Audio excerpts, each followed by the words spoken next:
আসসালামু আলাইকুম রহমতুল্লাহ। প্রিয় সুদী, কাছে দূরে দেশ ও প্রবাসী যে যেখান থেকে দেখছেন, আপনাদের সকলকে আমার কথা শুনবার জন্য স্বাগতম।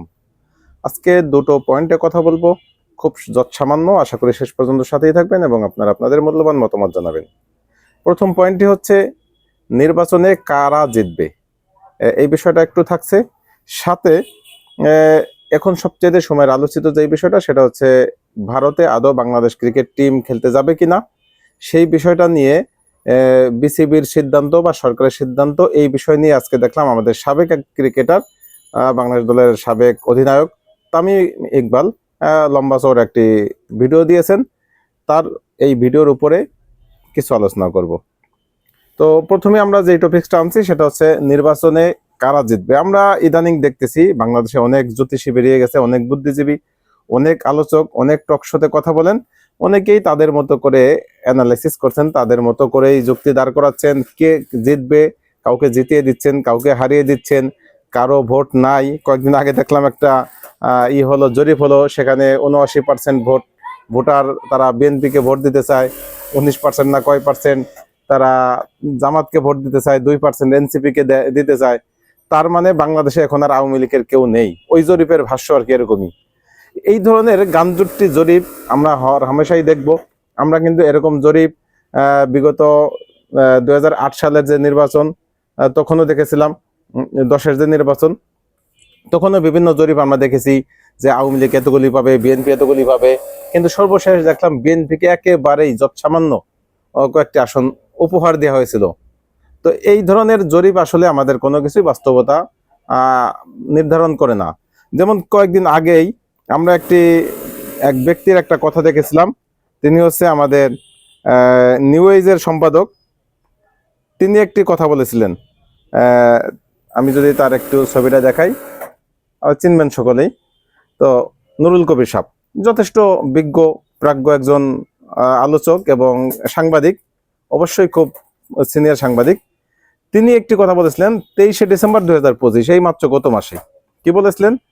যে যেহেতু আগের কয়েকটা বিশ্ববিদ্যালয় নির্বাচনে এককভাবে একচেটিয়া ভাবে ছাত্র শিবির বিজয় অর্জন করেছে, তারপরে ছাত্র শিবির নাকি তারা তাদের যেই নীতি আদর্শ বা ছাত্রদেরকে যেই ধরনের দেখিয়েছেন, আশা দেখিয়েছেন, তার থেকে তাদের পদস্খলন হয়েছে। তাদের বর্তমান কার্যকলাপ দেখলে ছাত্ররা দেখে নাকি ছাত্ররা বিরক্ত। এবং তিনি বলেছেন আগামী 1 মাসের ভিতরে যদি আর কোনো নির্বাচন হয়, সেই জায়গায় এরা জিততে পারবে না। আমি যদি তারপর এটা পড়ি যে আগামী 1 মাসের মধ্যে যদি ক্যাম্পাসগুলোতে আবার ভোট হয়, আমি আপনাকে লিখে দিচ্ছি উনি, যে ছাত্র শিবির পাশ করবে না। কারণ ইতিমধ্যে তাদের তৎপরতার ধরন দেখে মানুষ ভয় পেয়ে গেছে। মানে উনি লিখে দিচ্ছেন যে ছাত্র শিবির পাশ করবে না। কিন্তু আমরা গতকালকে দেখলাম যোগসু নির্বাচন, সেখানেও বোধহয় কতগুলি পদ ছিল, 21টি না কয়টা পদ, তার ভিতরে 16 পদে ছাত্র শিবিরের বিজয়, একেবারে ভূমিধস বিজয়। যেখানে ছাত্রদল মাত্র 2টো পদ পেয়েছে, তাও নিচের পদের গুলিতে। যেমন প্রথম বিপি, জিএস বা এজিএস, এই 3টা পদ সব কিন্তু ছাত্র শিবিরের। এছাড়াও অসংখ্য পদ ছাত্র শিবিরের, যেখানে বিএনপির বা জাতীয়তাবাদী ছাত্রদল, যে ছাত্রদলের কোনো সুযোগই নেই। 2টো পদ পেয়েছে আর একটি স্বতন্ত্র পেয়েছে। তো এই যে এখানে অবস্থা, সেই জায়গায় এইরকম অ্যানালিস্ট এখন আমরা আমাদের দেখতে পাই, বা তাদের যে বক্তব্যগুলি আমাদের সামনে ঘুরে ফিরে আসে, এবং সেটাকেই আমরা ভবিষ্যৎ হিসেবে ধরে নিচ্ছি। আদতে আগামী নির্বাচনে জিতবে কে, সেটাই হচ্ছে আমার প্রশ্ন। যে আমি এটার উপরেই কথা বলতে চেয়েছি যে আসলেই জিতবে কে। সেটা যদি আমি এখনো মনে করি, গ্রামে গঞ্জে যদি প্রত্যেকটা গ্রামে, আমি প্রান্তিক শ্রেণীর কথা বলছি, শহরের এলাকা না, শহরে মানুষ স্বাধীনভাবে ভোট দিতে পারে, কেউ কাউকে বাধ্য করে না, অন্তত আমি যতটুকু দেখেছি। যেখানে বাধ্য করার সুযোগ নেই, ভোট চাওয়ার ক্ষেত্রেও প্রতিবন্ধকতা তুলনামূলক কম সৃষ্টি হয়। কিন্তু গ্রামে সেটা হয়। গ্রামে প্রত্যেকটা এলাকায়, প্রত্যেকটা মহল্লায় এক একজন মহল্লার গুরু থাকে, তথা আপনি যাকে মাতবার বলা হয়, ওই মাতবারের পারমিশন ছাড়া ওই গ্রামে বা ওই মহল্লায় কোনো কিছু করা যায় না। তিনি যেই দলের যখন যাকে সাপোর্ট করবেন, পুরা মহল্লার সকলেই সেই দলকেই সাপোর্ট করতে হবে, সাপোর্ট করতে তারা বাধ্য। এক রকমের জোরপূর্বক তাদের এই সাপোর্টটা নেওয়া হয়। এবং অনেকে ভিন্ন মত পোষণ করেন, হয়তো চোরাচাপটা ভাবে গোপনে গিয়ে 2-1টি ভোট ভিন্নভাবে দেন, সেটাও অনেক মানে আতঙ্কের ভিতরে থেকে। তারপরে সেখানে গিয়ে যে কেউ ভোট চাবে, সেই সুযোগ সাধারণত খুব কম তৈরি হয়। এরকম অসংখ্য গ্রাম আছে, গ্রাম অঞ্চলে এমন এলাকাটা অনেক আছে। সেই জায়গা থেকে আমি মনে করি আগামী নির্বাচনটা স্বাভাবিক, আমরা যেই নির্বাচন চাচ্ছি সুষ্ঠু নির্বাচন, সেটা আদৌ হবে কিনা, প্রত্যেকটা ক্যান্ডিডেট ভোট চাওয়ার ক্ষেত্রে সমতা পাবে কিনা, কোনো বৈষম্যহীন ভাবে প্রত্যেককে সমান্তরাল ভাবে নির্বাচনী প্রচারণা চালাইতে পারবে কিনা, এটা বড় ধরনের একটি প্রশ্ন রয়ে গেছে। অন্তত আমার এই প্রশ্নটা রয়েছে, জানি না আপনাদের এই ফিল হয় কিনা, বা আপনারা এরকম কোনো পরিস্থিতির শিকার হয়েছেন কিনা। শিকার হলে অবশ্যই সেটা কমেন্টে জানাবেন।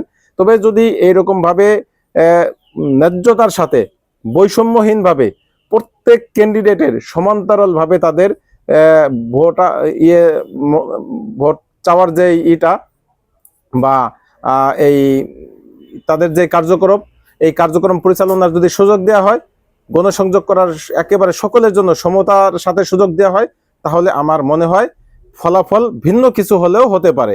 যেহেতু এই নির্বাচনে আমরা জেনেছি যে প্রায় 12 কোটির উপরে ভোটার, 40% ভোটার হচ্ছে যারা জীবনে ভোট দেননি, অর্থাৎ যাদের বয়স 30 বছর, তারা জীবনে কখনো ভোটই দিতে পারেননি।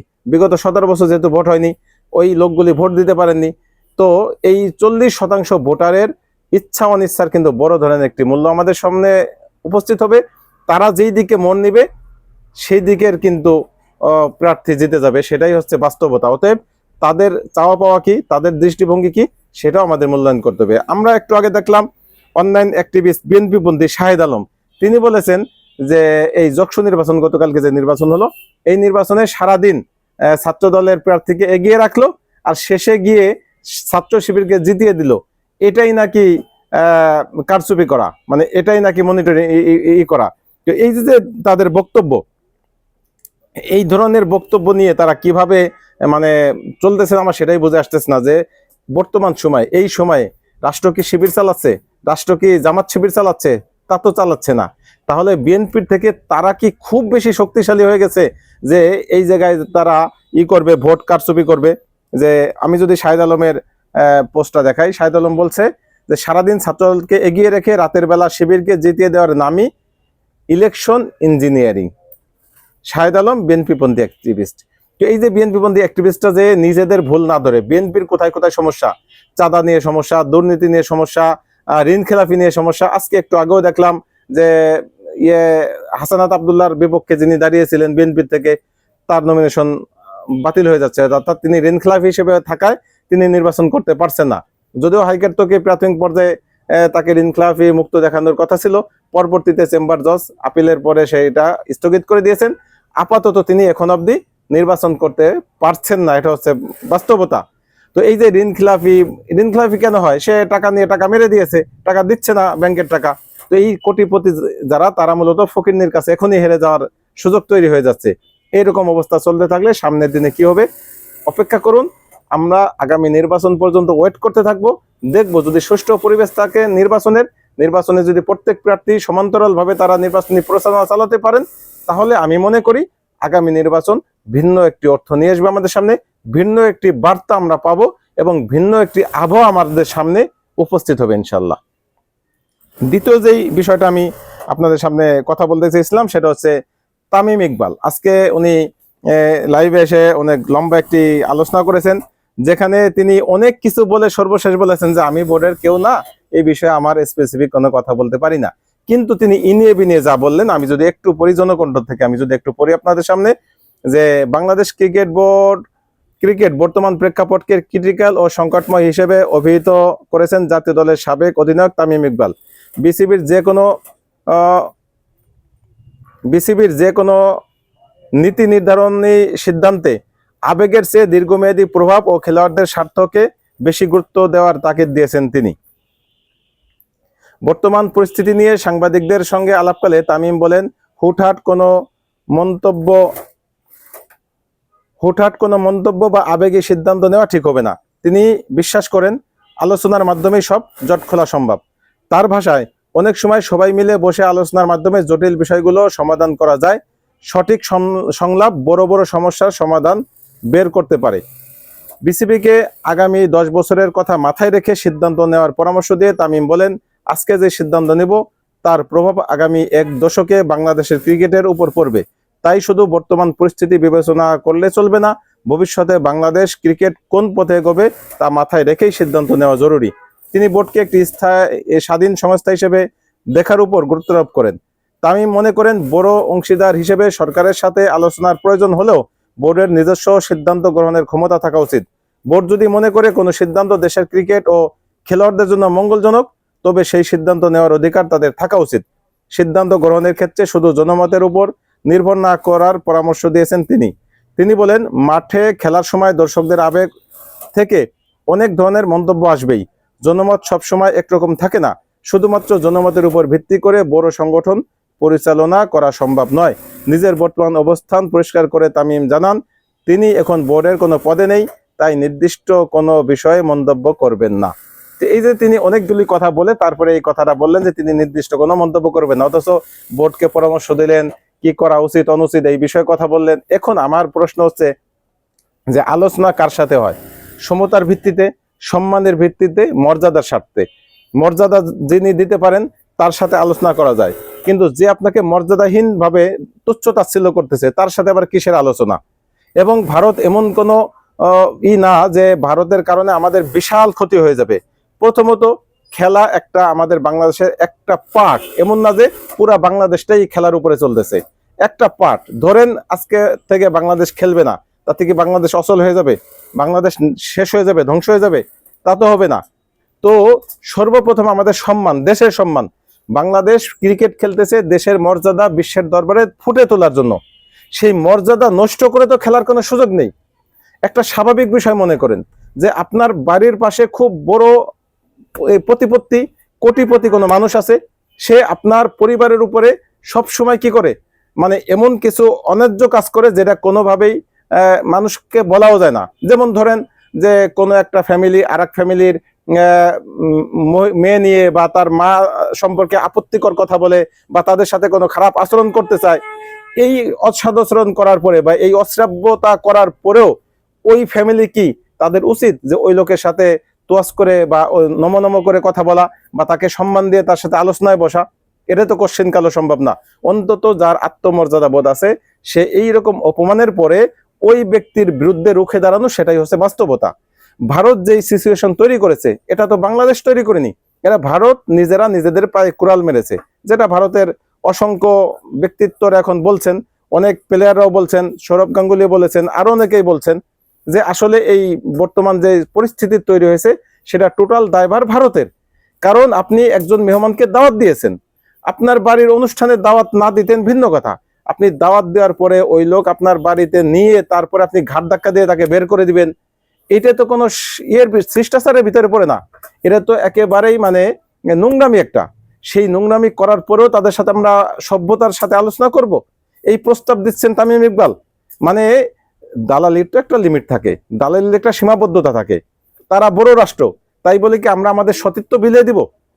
আমরা আমাদের সব মান সম্মান সব জলাঞ্জলি দিয়ে দিব তাদের এই চাওয়া পাওয়ার কাছে? সেটা হবে না। বরং এখন সুযোগ এসেছে এই বিষয়টা বিশ্ববাসীকে দেখানোর যে ভারত যত শক্তিশালী দেশ হোক, ভারত যখন কাউকে অপমান করে সে তো অপমান করে নিজেকে অনেক বড় মনে করেই, কিন্তু অপমান করার পরে সেই লাঞ্ছিত ব্যক্তি যে ঘুরে দাঁড়াতে পারে সেটা হয়তো তার জানা ছিল না। আমরা আরবিতে একটি শের জানি যে ইরা তালা লিসানুহু কাসিন্নুরে মাগলুবি ইয়াসুলু আলাল কালবে, যে যখন জবান লম্বা হয়ে যায় তখন কখনো কখনো বিড়াল কুকুরের দিকে ঘুরে দাঁড়ায়। মূল বক্তব্য হলো এরকম যে কুকুর তো অলওয়েজ কি করে, বিড়ালের উপরে নির্যাতন করে, নির্যাতন করতে করতে করতে করতে দেখা যায় বিড়াল একেবারে শেষে চলে গেছে, তার পিছনে দেওয়াল আর কিছু নেই, তখন যাবে কোথায়? তখন ওই বিড়ালও কিন্তু কুকুরের দিকে রুখে দাঁড়ায় এবং তাৎক্ষণিক কুকুর কিন্তু সেখান থেকে ভাগতে বাধ্য হয় বা একটু ভীত সন্ত্রস্ত হয়। তো এটাই বোঝাচ্ছে যে জুলুমের মাত্রা যখন শেষ হয়ে যায় মাজলুম তখন রুখে দাঁড়ানো ছাড়া আর কোনো গতান্তর থাকে না। ঠিক তেমনি ভাবে ভারতের যে কাজ তার বিরুদ্ধে রুখে দাঁড়ানোটা এখন সময়ের দাবি।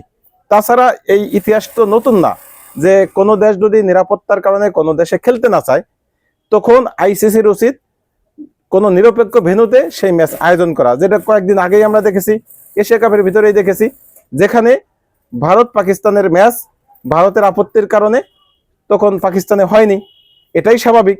তো যেহেতু এই আছে আমাদের এক্সাম্পল আছে আমাদের সামনে, এই দৃষ্টান্তগুলি একেবারে জলজল করছে, অতএব এটা এমন কোনো বিষয় না, যেহেতু এখনো 1 মাস বাকি, তো এই অবস্থায়ও বাংলাদেশের ম্যাচগুলি ভারত থেকে সরিয়ে অন্য কোথাও নেওয়া সম্ভব।